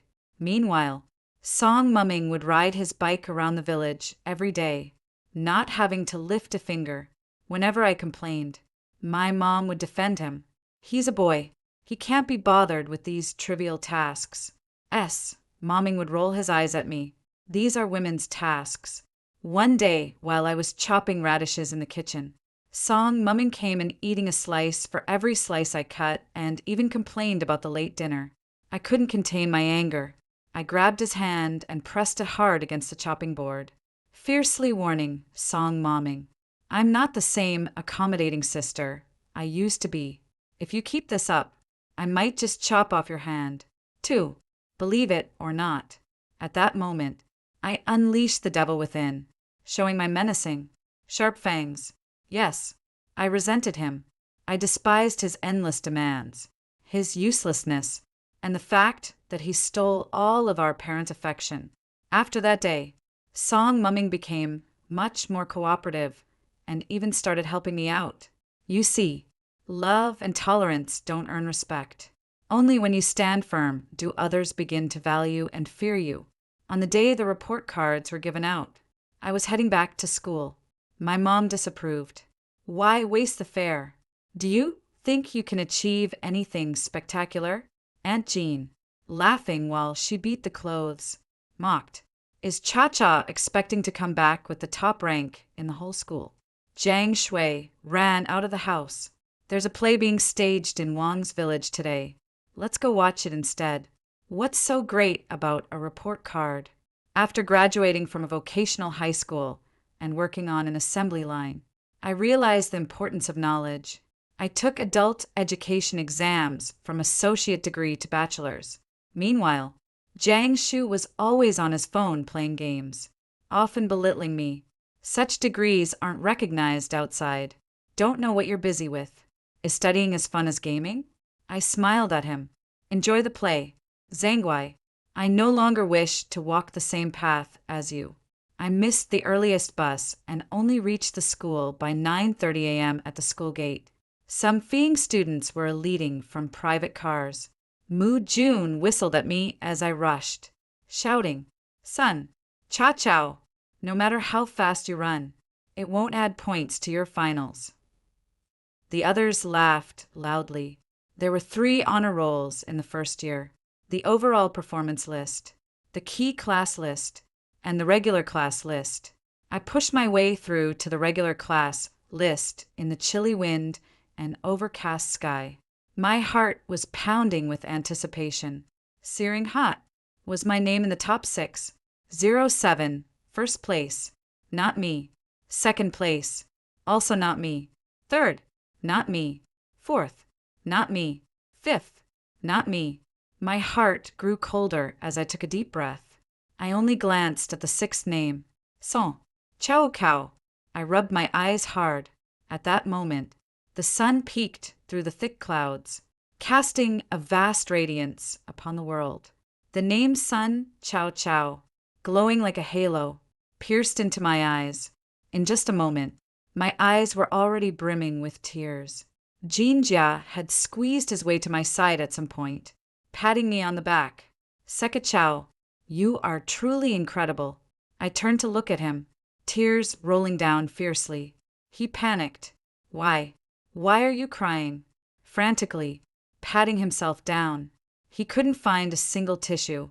Eventually, he awkwardly offered his sleeve. Don't cry. Use this to wipe your tears. I wiped my tears harshly with his sleeve. I'm just so happy. I had actually done it. Indeed, I deserve this splendid warmth of the winter sun. Indeed, I too could have a different life. Zhang Jia pulled his arm back and smiled slightly. See Chow, I'll be waiting for you in the advanced class. I'd have to go to the classroom to get the detailed report card. Mr. Lee was waiting at the classroom door. As I passed by him, I smiled brightly. Mr. Lee, it's a pity. Next semester, I won't be your student anymore. Mr. Lee's mouth twitched, his smile forced. Mujin's uncle got promoted. So next semester, you'll be my student. At that moment, my blood ran cold as if someone had poured ice into my veins. Mr. Lee patted my shoulder. If only you had scored just one more point. Someone else would have been bumped down instead of you. No, it's not about me scoring one more point or one less. The rule itself is fundamentally flawed. But I'm too weak now. I can't change the rules. I can only change myself. There must be some way to remedy this. There must be. I paced back and forth anxiously in the hallway. During that time, Mujuin passed by me and bumped into me, smirking arrogantly. Sorry, this isn't really your place to stand. Mujuin walked away, and following his direction, I saw the class teacher of Class 1 and the head of the Grade 1 group. Mr. Liu. He was my opportunity. I ran as fast as I could, squeezing into his office before the door closed, grabbing his arm. Mr. Liu, please let me into the advanced class. I will study hard. I won't hold anyone back. My grades are sufficient. I am ranked 6th in my parallel class.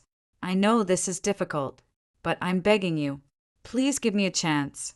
In my younger years, I was too ashamed to beg. Now looking back, what are a few pleas compared to a lifetime's prospects? Mr. Liu frowned, his expression troubled. Suddenly, the office door was knocked on and Zhang Jia stood at the doorway, his posture erect. Mr. Liu based on her grades.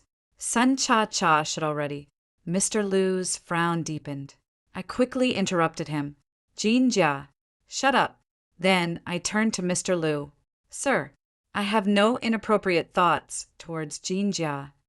I just want to get into the advanced class. Any class will do. If you have concerns, I took a deep breath. I can keep my distance from Zhang Jia in the future. Jin Jia's expression darkened.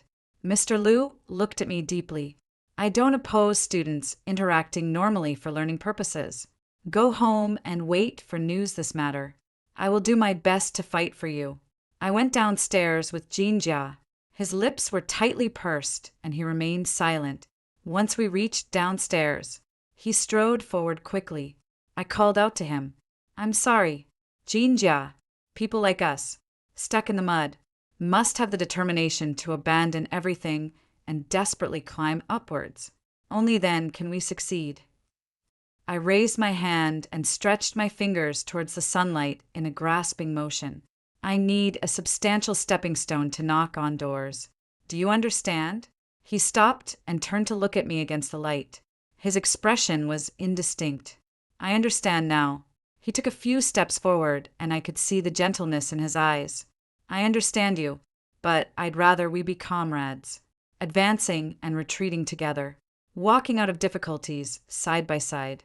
He had grown so quickly. He was a completely different person from the one who a few months ago was afraid to show his face and dealt with vegetables. It made me feel ashamed.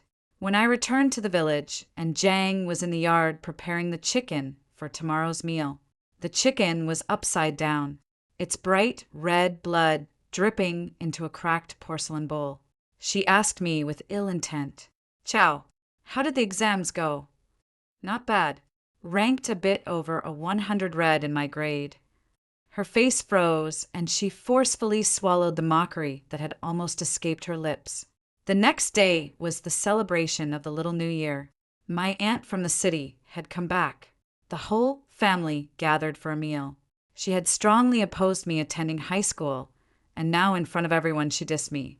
I heard you were placed in the regular class. What future can that have? It's just a waste of time at the table. Many relatives echoed her sentiment. A girl doesn't need to study so much. You're just thoughtless.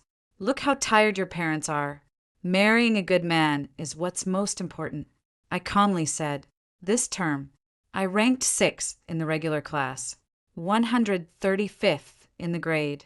There was a moment of silence at the table. My aunt's face looked uncomfortable. After a while, she regretfully clicked her tongue. It's a pity you're a girl. If only Shemu had such grades. But Shemu is also not bad. I heard he ranked in the top 50 this term. He has potential. He needs to keep it up. The relatives began praising my brother. Do they really not realize the difference between being in the top 100 at a central school and being in the top 50 at a rural middle school? Of course they do, but in their eyes, girls are insignificant. The hope of the family must rest on the boys. My aunt glanced at me and said, "One final exam doesn't prove anything. You still need to get into the key class to have any hope." Just then, my dad's pager rang. He's not used to holding it to his ear and always uses speakerphone. On the other end, Teacher Lu's gentle voice came through. "Is this the parent of Song Chow Chow? I'm calling to tell you that your daughter can join Class 1 next term. Si Chow is intelligent, sensible, and ambitious. You're very fortunate to have such a daughter. I don't know how much effort he made, how much he struggled to achieve this result." I grabbed the phone, choked up, and said, "Thank you, teacher." Lu chuckled. "You deserve it. Have a good New Year." After hanging up, the table fell silent. My aunt seemed to be grinding her teeth, her smile stiff as she said, "You're really lucky." I am lucky, but my good fortune was all fought for by myself. Although most of the relatives did not think highly of me, there were still those who clapped for me. It was Uncle Da. He also returned to the countryside on the 28th of the lunar month. After all, this place was his route. He always comes back for the New Year. On the first day of the Lunar New Year, I visited his house to offer my greetings, taking advantage of the moment when his wife went to pour tea. He patted my shoulder with relief. "I heard you got into the top class. That's really good." He discreetly slipped a stack of money into my hand. "Keep this quickly. It's for next semester's tuition. The extra is your New Year's money. By the end of your first year in high school, you should aim to be in the top 100 of your grade." His wife doesn't really like me, or rather, she doesn't seem to like anyone from this village equally due to health reasons. She couldn't have more children after their daughter, and many people behind her back criticized her for being a hen that doesn't lay eggs. Some even encouraged her husband to divorce her and remarry someone who could continue the family line. Despite the fact that her husband's small restaurant was doing well, the villagers still talked. "What's the use of making so much money when you don't have a son? Are you going to spend it all on your grandchildren?" She brought me a cup of ginger, salt bean tea. It was very salty. Knowing the situation well, I took a couple of sips and quickly got up to leave when I counted at home. He had given me 100. He even included 300 as New Year's money in his small shop. A dish of chili fried meat over rice sells for just 5 yuan. 100. I wondered how many dishes he had to sell to earn that. During the New Year period, I wasn't idle either. I dug up many winter bamboo shoots on the mountain. Before he returned to the city, I took a sack of them to him. After delivering them, I ran off, but his wife chased after me and handed me 50 yuan. "I'm not taking these for free. Use this to buy some new clothes." A significant event occurred this New Year. A female university graduate from the village next door had taken out a loan to buy a house in the provincial capital a few years after graduating and had moved her parents there as well. She even managed to get her younger brother into a school in the city. This caused quite a stir in the countryside. It turned out that doing well in school could have such great benefits. School started on the 12th day of the first lunar month. The night before, my father gave me 100 yuan. "From now on, we'll give you 100 yuan each month for living expenses. You'll have to figure out the rest on your own." I was a bit moved at the moment, but then he added, "Study hard, get into a good university, and later on, help support the family and your brother." My heart instantly cooled again. The next day, I went to class 10 to collect my books and belongings. The self-paying students were all there. They no longer whistled at me. just watched as I packed up. I sorted everything into a supermarket plastic bag, and then, smiling, waved goodbye to them. See you. When I got to class 1, I discovered that Mu Jun was also there. Thinking back and forth, I roughly understood the situation. As the grade leader, Teacher Liu could have placed Mu Jun, who was lagging behind, into another class, but to pull me up as well, he had to compromise and bring Mu Jun along to class 1. Zhang Jia was sitting in the best spot in the center of the classroom. Seeing me, his eyes curved into a smile, and he gave me a shallow nod. I smiled back and waved at him as a greeting. Halfway through my wave, I heard Mu Jun sneer. You really are persistent, thinking that being in class 1 will change anything. Even if you get into university, you'll still end up working for people like me. I withdrew my hand calmly and replied, I know, but there's always a chance if you try.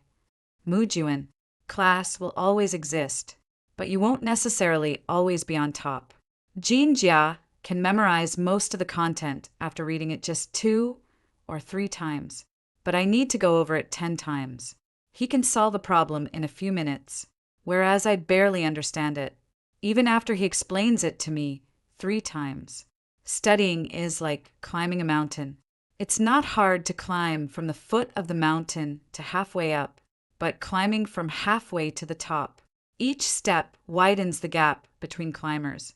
I gave it my all relentlessly, and by the end of the first term in senior high, I ranked 95th in my grade, barely squeezing into the top 100.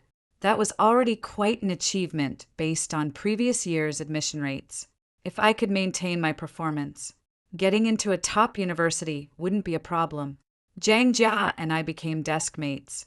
Initially, all the teachers paid extra attention to us. Ultimately, they were afraid I might negatively influence him. Later, when they realized we were just a study group, encouraging each other, they left us to our own devices. Zhang Jia probably received around 20 love letters a week. Once looking at those envelopes, I felt a bit jealous. This is the treatment for the top student of the grade. Only those who shine like you have a youthful life for someone ordinary like me. Even if I started over, there would be no love. He threw all those letters into the trash can, looked at me intently, and said word by word, This is not the youth I want. What do you want then? Unwavering goals, relentless effort, never giving up. He smiled at me. That's what I want. That's how it should be. By the end of the first term of my second year in senior high, I ranked 65th in my grade. By the end of the second term, I was 49th for the first time. I made it into the top 50. After the report cards were released, Mr. Liu called me to his office. Sun Chao Chao, you must keep this up. This 1 year, no matter how tough or tiring, with your current grades, getting into a top 985 university is definitely within reach. Zhang Jia was still the top student in our grade. He looked at my report card and was genuinely happy for me. Sun Chao Chao, you are really amazing. I went to the diner to share the good news with him. During the peak of summer, the kitchen was sweltering and filled with oily smoke. The strong smell of chili was so intense that it made his eyes red. Good, good. You're really doing well. I helped serve the dishes to the customers, and when I returned to the kitchen, I found him counting money with his saliva. In your senior year, focus on your studies. No need to work part-time. I'll give you 250 yuan a month for living expenses. It should be enough. No need. I'm already grateful that you're paying for my tuition. Listen to me. If you're really grateful, getting into a good university is better than anything. His eyes were red. When my daughter wanted to go to high school, I was poor and short-sighted and made her work in Guangdong. She still resents us to this day. Take it, child. He handed me a stack of neatly arranged bills. Just then, the greasy curtain was lifted, and the auntie came in with 2 newly sharpened, shiny kitchen knives. In that moment, all the hairs on my body stood on end. Debo was even more nervous, his hands trembling. The auntie looked coldly at me. then at Deo, and snorted heavily. What are you staring at? Didn't you hear the customers outside rushing for their orders? She snatched the money from Debo's hands and stuffed it into my pocket, holding the 2 kitchen knives. She said to me, "If you don't get into a good university, I'll chop you up and stir-fry you with chili." I was too shocked to speak. The auntie impatiently said, "Get out, get out. The kitchen is too small for so many people." I took the money and went home. The atmosphere at home was gloomy. Sun Mu's middle school exam results had just come out. He missed the admission cutoff for the top school by 30 points. Dad, puffing on a cigarette, said we still have to send him to the top school. He can't just farm for the rest of his life. Mom agreed. His vision is already 400 degrees. How can he farm? But for Smoo to get into that school, the sponsorship fee would be 5,000. Mom and Dad sighed deeply, glancing over at me frequently. I was busy working on practice test papers from Honggang, pretending not to hear them. In the middle of the night, around 2 o'clock, I woke up feeling hot. The 2 fans in the house. One was used by my parents, the other given to Smoo. I didn't have one. Only a faint moonlight shone from the sky. The room dimly lit. My parents were rummaging through my backpack with a flashlight. She must have gotten the tuition for next semester from Brother D. Just don't know where she put it. It turned out they always knew that Uncle D was funding me. At that moment, I felt like I had fallen into hell. Holding back my rage, I asked, "What are you looking for?" They both froze. Dad turned on the room light, his expression stern. "Your brother needs 5,000 for high school. I know you have some money. Give it to him for now. What about me? We'll figure something else out. If we can't, you'll just have to stop studying and go work in Guangdong. That way, you can support your brother's education." The krillest words in the world. Perhaps. Why should I? I couldn't hold back anymore. Tears streaming down. Aren't I your child? 2. I perform well. I strive to advance. I ranked in the top 50 of my grade. Why should I have to step aside for him? Can't you be a little fair? Just because he is a boy, do you even deserve to be parents? If in a previous life it was I who wasn't determined enough, who didn't work hard enough, but now I've changed all that. This shining me. Don't I deserve a second glance from them? My dad, embarrassed and angry, threw the flashlight at me. "Have your studies gone to your head to speak to me like this?" I didn't dodge. The flashlight grazed my forehead, leaving a deep gash. My dad didn't apologize and just walked out of the room. Mom pressed a rag against my wound. She kept sighing. "You know your dad's temper. Why do you have to compete with him? He's already good enough to you." Really? Blood blurred my vision, and I managed a bitter smile. "Mom, he's a man. He can't empathize with me. I understand that, but you're a woman. 2. Why do you also have to be an accomplice? Do you also think only boys are worth raising? You've seen my efforts." Mom couldn't meet my gaze. She stuttered. "But Chow Chow, you'll have to marry someday. We rely on your brother for our old age. Every family in the village does this. Your dad and I faced a lot of pressure to sending you to high school. If you go and your brother doesn't, we'd be the laughingstock of the village. We've raised you all these years. Shouldn't you also consider our situation? In my past life, I was too considerate of you, inch by inch, step by step. I gave up my own life. This life, I will not yield again." Seeing my distressed expression, Mom rubbed her hands on her legs. "So, what if you let your brother use the money for now? Are you going to ask the good to borrow more money? He runs such a big store. He should be able to spare some," she said. At that moment, I felt my anger shoot through the roof. "Mom, how can you even say such a thing?"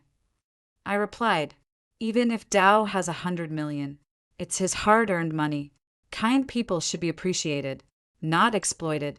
Mom, please try to be decent parents."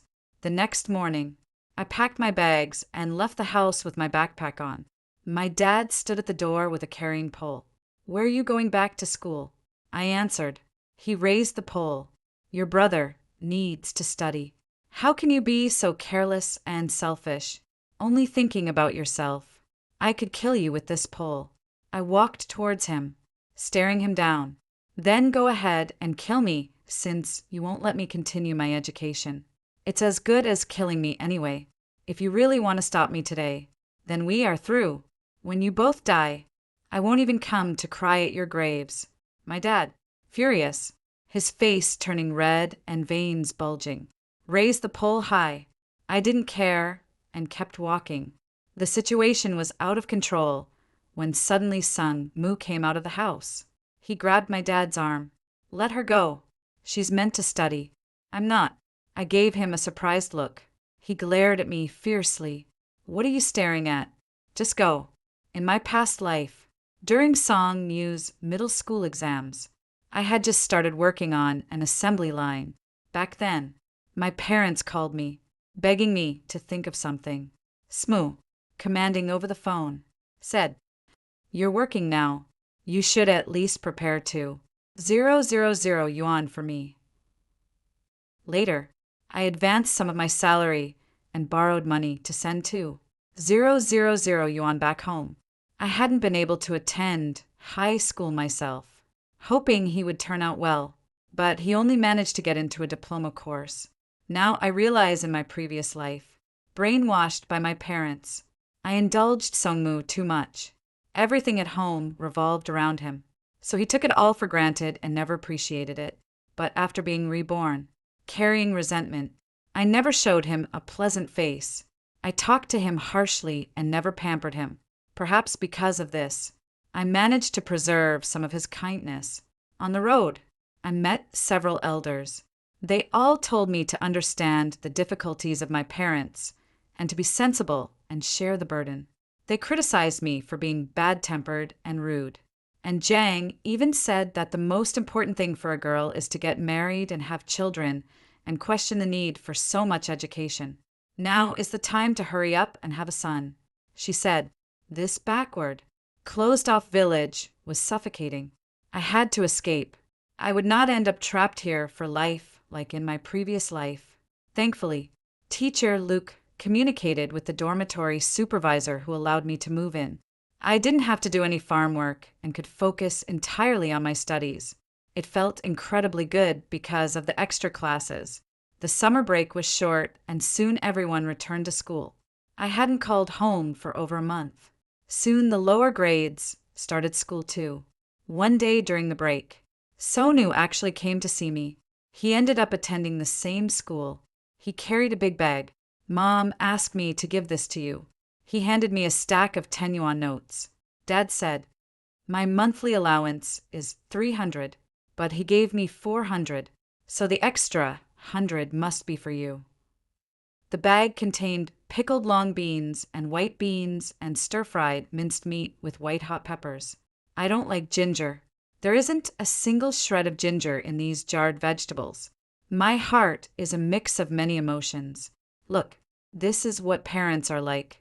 They tend to slap you hard, trying to mold you into the child they envision. Yet they'll give you a tiny sweet date, letting you know they do love you a bit. I've lived twice, yet I still can't sever these ties. That day, after dinner, I passed by the notice board. The honor roll for the senior class hadn't been taken down yet. Song Mu, in his military training uniform, stood there with a few classmates. Someone pointed at the list. Sun Cha Chao, morning and evening S. Mu. That name suits you well, and her grades are so good. Under the setting sun, SMU lifted his chin proudly.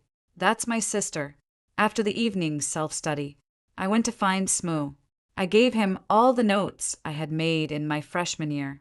After the middle school exams, I had a dream where I went to a vocational school, worked on an assembly line, married someone randomly, and eventually died in the hospital during childbirth due to complications. The dim light in the corridor cast a pale shadow on my face. It turns out a life of over 30 years from my past life could be summarized in just one sentence. I looked at Sunmu, and you paid your own way into the best high school, got addicted to games, ended up with a diploma, and couldn't find a good job. You finally got a girlfriend, but she left you because she thought you were too poor. Sun Mu, I don't want my life to be as tragic as that dream, so I strive with all my might. As for whether you want to drift through life aimlessly or start striving now to change your life, that's for you to decide. I tossed the notes at him and walked away for an entire semester. I didn't go home. Sometimes my mom would send me some things through SMU. I studied day and night. In my previous life, I self-studied for a diploma and a bachelor's degree, but those were nothing compared to the real college entrance exam. Top 50 in the grade. It wasn't just about working hard. It was about having talent, or like Jean Jia, combining both talent and effort. The moment I relaxed, someone would surpass me. Sometimes I would think even a high school in a small county is so competitive. What about top high schools, or at the provincial or national level? I am but a drop in the ocean. Yet, even if I am an invisible speck of dust, I will try my hardest to rise with the wind. Perhaps I'll land on a mountain peak, becoming a grain of sand that overlooks the ranges. Or maybe I'll land on a skyscraper, sharing the breath and fate of the city's bustling traffic. In any case, I won't be stuck in the mud of Ming Mountain Village again. Sometimes I'm so tired, I don't even want to talk. There are moments of doubt. 2. Living a life anew. Why can't I be as powerful as those characters in novels? It's always Zhang Jia who pulls me back. In the chilly nights of April, he smiles under the brilliant starry sky, saying, "Hang in there. We're close to victory." The spring flowers bloom and then fade. The gardenia quietly buds. I don't know when it started, but as I pass by the small garden under the third-year building, there's a faint fragrance in the air. The gardenias have bloomed. Finally, the college entrance exam is here. This is the test of my 3 years of hard work, and whether I've made the right choices since my rebirth. I'm lucky that the exam venue is at my own school. It poured rain on those 2 days of exams. Raindrops pelted against the glass, creating a crackling sound. It suddenly reminded me of the day I gave birth. The weather was just like today. My cries of pain and pleas were shattered by the heavy rain. Outside the door, my mother-in-law's curses and Jianga shouts, urging me to hold on a little longer, pounded on my chest like a drum. That time, I walked towards death in a torrential downpour. This time, I am to embrace rebirth amidst the thunderstorm. After the last exam, I walked out of the examination hall and saw Jean Jack coming out from a classroom at the far end of the corridor. The continuous rain of the past 2 days had stopped at some unknown time. A summer rainbow hung across the sky. He smiled at me across the bustling crowd. I smiled back, and as I did, tears began to flow. During the days waiting for the results, I returned to the village. In the past 3 years, only Sun Mu and I from this backward mountain village had made it into the top high school. The other kids either went to work in Guangdong right after graduation or pursued a diploma before joining the assembly line. The villagers still remembered me as the one who barely made it into the top high school. Being a girl who excels in studies isn't considered something to boast about. So the women would ask, "Chiang, can you get into a regular university? If you only make it into a third-tier college, your parents definitely won't be able to afford it." Aunt Jean tisked. I always said high school was useless. Look at my show. He started working last year and has already sent home 5,000 yuan. For a moment, the women were full of envy, praising Aunt Jang for her parenting skills. Their vision was limited. They thought the 5,000 yuan in hand was more reliable than an uncertain future of 50 or 500,000. Aunt Jang looked at me with a smile. "Xiaoyang, you're not getting any younger. Why don't you just go work with Zaiwai this time and later on become my daughter-in-law? I won't mistreat you." My aunt, who was slightly more insightful, commented, "After all, it's a key class at the top high school. you should be able to get into a second-tier college. But these days, a second-tier degree isn't very valuable unless it's from a top university. Yet, initially, she had said that graduating from a vocational school was good enough. 2 days before the exam results, Zhang Jia called me. Qiaoyang, have you thought about which university you want to apply to? Let's see the scores first. He paused, then said Tsinghua and Peking University both called me. I wanted to ask which city you will be in. Having lived twice, I quickly understood his implication. Where I go isn't important. Zhang Jia, the important thing is where you want to go. With your intellect, only Tsinghua or Peking University is fitting. You need to be responsible for your life and the talent God has bestowed upon you. There was a long silence on the other end of the phone. Finally, he said softly, "Then I'll go to Tsinghua." On the official day, the results came out. It was a sunny day. Uncle Wang in the village was having a beam-raising ceremony for his new house that day, and all the village labor was called to help, including my father, around noon. I went to him to borrow a phone to make the call. Uncle Wang's family was large. It was lunchtime, and everyone was sitting under the shade of the trees, eating and chatting. And Zhang was there, too. She cheerfully said, "Xiaoyang is checking her scores. Let's hear them here. Let everyone listen." I dialed the inquiry number, and after a long wait, under the watchful eyes of everyone, the score started to be announced over the phone. Chinese 128, Mathematics 127, English 138, Science Comprehensive 274, total 667. That year, the exam was quite challenging. The cutoff score for science majors was 547. I really outdid myself at that moment. I felt as if I was floating in the air, my feet soft and cushiony, as if I was walking on cotton. It all seemed so unreal. Is this score really mine? Does it belong to someone who is just a vocational high school student? My dad dropped his chopsticks and stood up abruptly. "Play it again." I didn't hear it clearly. Over the speakerphone, the mechanical female voice repeated my score. The lively dinner table fell silent, so quiet you could hear the rustling of the leaves in the breeze. Dad looked at his phone, then at me back and forth, his voice trembling. He asked with these scores, "What kind of university can you get into?" I smiled gently.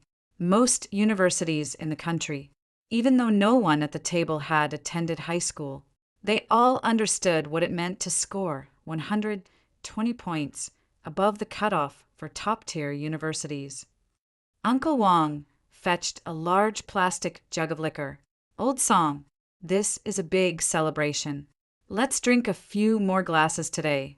Aunt Zhang muttered, "Could there be a mistake? Your grades were pretty average before, just slightly better than Ziowa. If university entrance were this easy, I should have made Xiao attend high school."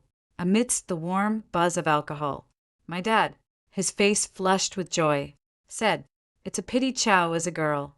If only she were a boy." Everyone nodded in agreement. Uncle Wang said, "Your son Xiaomu is also studying at Noan High School. If Chachao can achieve such great scores, Xiaomu should be able to get into Tsinghua or Peking University." Dad laughed heartily. "That's quite possible. My son has always been smart." The conversation then turned to everyone's sons. The midday sun was glaring and hot. Sweat covered my back and forehead. Changing these outdated notions was never going to happen overnight.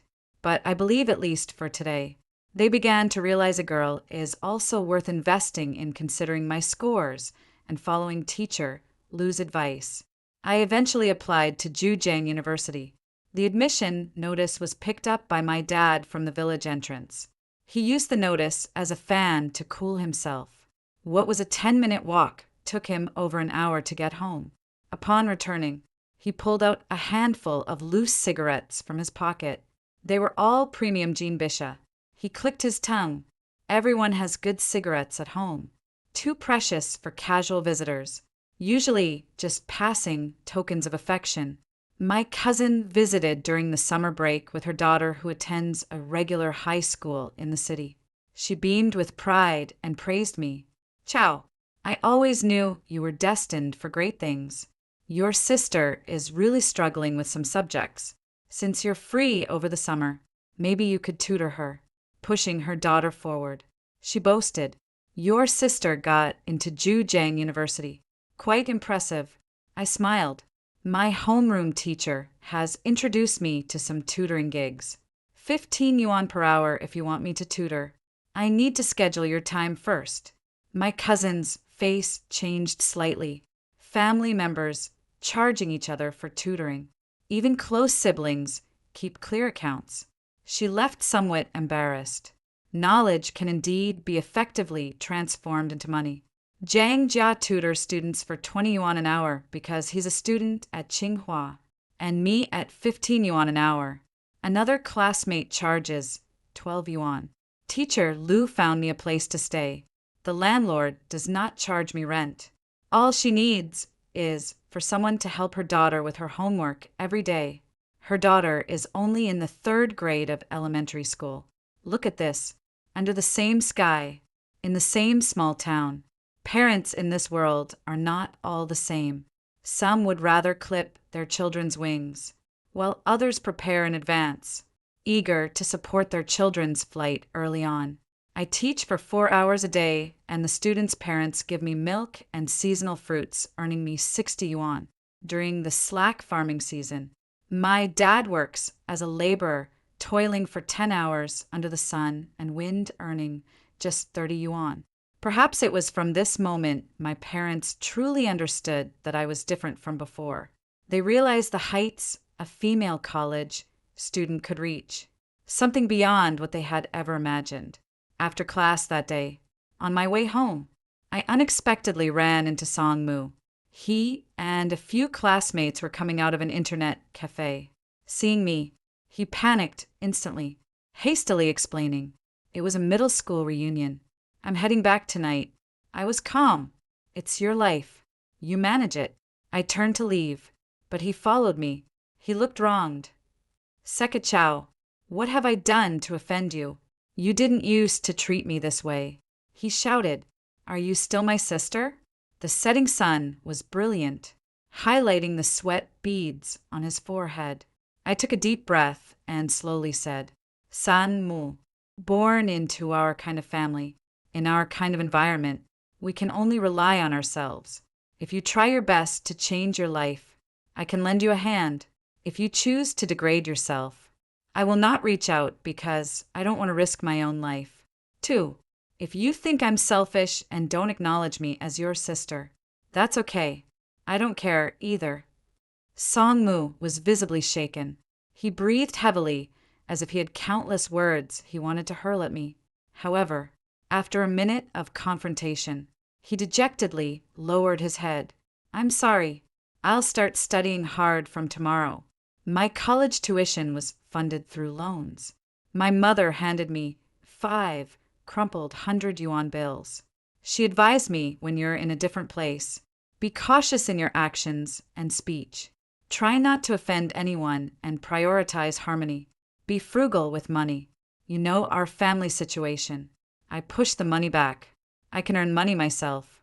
You keep it. My mother, with tears in her eyes, praised me for being sensible. Little did she know, I simply didn't want to owe anyone favors. By not accepting kindness, I could be more detached and heartless later. Without feeling guilty, Debo found me privately, offering me 2,000 yuan. I didn't take it. Once I'm at university in a big city, I'll have plenty of opportunities. Debo, thank you for saving me back then. Deo just smiled. I was just making up for a regret. The prosperity of Hangzhou is far beyond what the small county town can compare. Many students from small villages take a long time to adapt. But I don't need to, because I've seen greater prosperity. I already have a significant enough stepping stone. Now it's time to completely change my fate using this foreknowledge. Opportunities came quickly. Our dorm mate Jita, Her family actually owns a clothing factory, but now it's about to go bankrupt back then. In Jiangsu and Zhejiang, there were many such clothing factories. The products we all produce are quite similar without any advantages. It's easy to be eliminated. She gave us a bunch of t-shirts, each reportedly costing just over $1. These simple, unadorned clothes smelled like a business opportunity to me. It was 2006. Taba was on the rise, but not yet booming. Only a few of individuals were willing to shop online. Back then, there was no free shipping or 7-day return policy without reason. Whether you could find something suitable was purely a matter of luck. During the National Day holiday, I went home with Jita and shared with her father the bright future of opening a store on Taba. Early Taba stores were mostly middlemen making a margin. We could run a direct sales store from the factory. This would allow us to cut costs and be among the first to capture the market. The required investment wasn't much. We could find models and photographers from among university students. They had the time, were willing to revise repeatedly, and were relatively inexpensive. As for the designer, I already had someone in mind. In my previous life, I was a team leader in a garment workshop and had met the company's design manager since we were from the same province. We chatted for a bit. She said she graduated from the China Academy of Art. Considering her age, she should be a junior in college now. With persistent persuasion and Judge's incessant coaxing, her father finally agreed. He asked me, "How much salary do you want?" "I'll manage the operations, and I'd like relative freedom in decision-making. I want 15% of the net profits as my income." Judge's dad laughed. "If this fails, you won't earn a penny. It won't fail. If it did, that would mean I've wasted decades of my life." Back then, Taba didn't have all stores yet. We first registered a personal storefront. Since there was no mandatory 7-day return policy, we didn't even need to pay a deposit. In 2007, the store officially went online. Named New Life, it was a new beginning for Jed's dad's factory, and for me as well. I was incredibly busy every day zipping around on an electric scooter. For easier communication, I bought a second-hand laptop. Zhang Jiyuan was in Beijing busy with his studies. Sometimes we chatted on cue, but after a few words, I had to rush off to handle other matters. The night before the store went online, he told me, "Zia Xiao, it's windy in Beijing. Looks like it's going to snow again.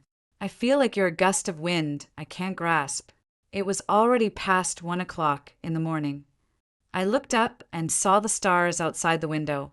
I replied with a smile, "The weather in Zhou is great. I see many stars." Jean Jiuan to me, "You were once those unreachable stars in the sky. Why try to grasp me? I am the wind and you are the stars. We can always walk side by side under the same sky." After a long while, he replied, "I remember what you said back then." One day when chatting with Jean Jiuan, he mentioned that after getting into Tsinghua University, he had won several prizes. After deducting his mother's medical expenses, he still had about a H100, 000 yuan, and was thinking of investing it. I opened the stock market app and told him buy stocks right now. Anything will rise.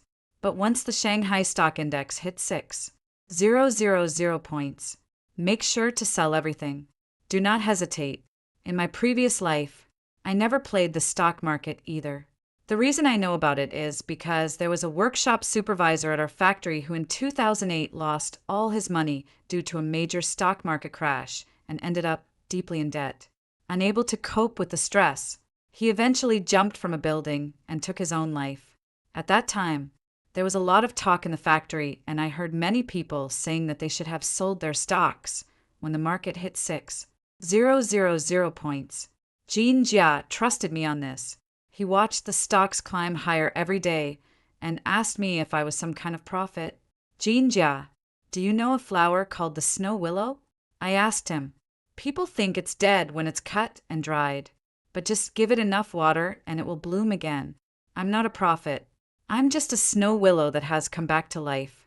My energy was still focused on running the store. Our target customers were young urban women. They had purchasing power and were willing to try new things. Within just a year, the store had improved significantly.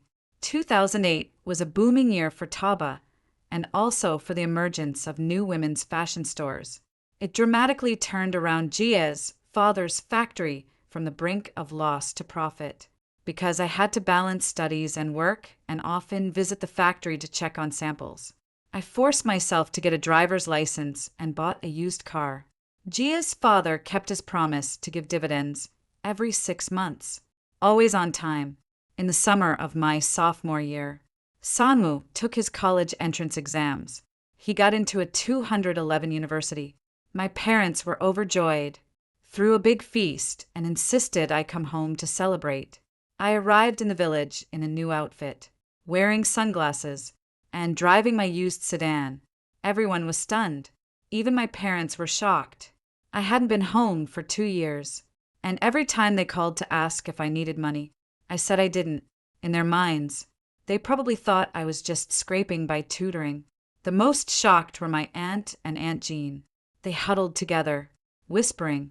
Eventually, my aunt disdainfully said, "Chowchia, students should focus on their studies and not get involved in shady businesses." Aunt Jang agreed. "We shouldn't earn money that's not clean." You see, in their eyes, a woman making a lot of money must be up to no good. Even my parents were doubtful. "Where did you get all this money from? And what are you wearing? Such a short skirt. And your top doesn't even have sleeves." Everyone was talking. Finally, it was the village secretary's niece who worked on the assembly line, who cleared things up for me. Guess what? She had seen me at the factory when I was checking on the merchandise, but there were so many workers. I didn't remember her at all. Suddenly, the villagers were all abuzz. They all wanted to know how I made so much money. They were envious, saying that education really does pay off. Look at that, still in university and already driving a car, wearing such fancy clothes and shoes. My parents were beaming with pride. My father, holding my hand, laughed heartily. I always knew she would make something of herself. You all told me not to bother educating a girl. Now you see my daughter is really something. Everyone offered their compliments. The elders in the clan tried to guilt me. "Now that you're making money, you'll have to take care of your brother's education. Your family's house is too old. You should pay to build your parents a new one." I didn't bother to respond. My aunt pulled me aside, her face full of ingratiating smiles. "Your cousin has been unemployed at home for years. He can't find a job. You're so capable now. You should really sort something out for him. What does he want to do?" My aunt slapped her thigh. "Of course. He should work in an office, drink tea, and read the newspaper every day. He can't handle strenuous jobs. His health has always been poor. As for the salary, 2,000 yuan a month should be enough. He's a legitimate, technical, secondary school graduate." I couldn't help but laugh. I have a classmate whose factory is short of security guards, paying 800 yuan a month with rotating shifts. If my cousin is willing, I could introduce him. The look on my aunt's face was as ugly as it could get, but she no longer dared to lecture me like she used to because our positions had changed these past few years. I've rarely contacted my family, but every now and then, Sonu would call me. We didn't have much in common.